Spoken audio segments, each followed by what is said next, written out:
Nasabat ang mahigit 100,000 pisong halaga ng puslit na sigarilyo sa isinagawang anti-smuggling operation ng mga otoridad sa Lanao del Sur.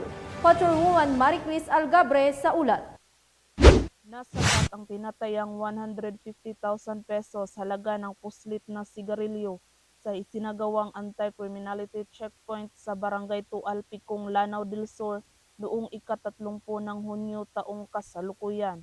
Kinilala ni Police Lieutenant Muhammad Hazim Is Amaykurot, officer in charge ng Picong Municipal Police Station, ang suspect na si alias Nal, 36 anyos, businessman na residente ng poblasyon Lanao del Norte.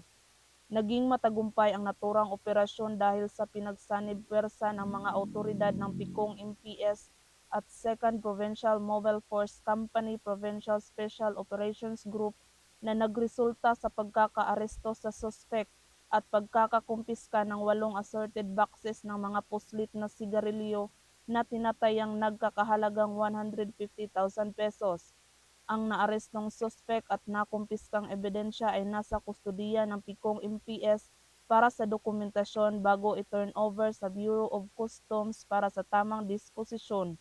Sa pagkamit ng bagong Pilipinas ng kasalukuyang administrasyon ay may mithiing panatilihin ang payapa at ligtas na bansa, katuwang ang hanay ng pulisya na hindi mapapagod sa pagsasagawa ng operasyon upang mapanagot ang mga lumalabag sa batas. Mula dito sa reyon ng Bangsamoro, ako ang inyong PNN correspondent, Patrolwoman Maricris Algabre, alagad ng batas, tagataguyod ng Balitang Pulis.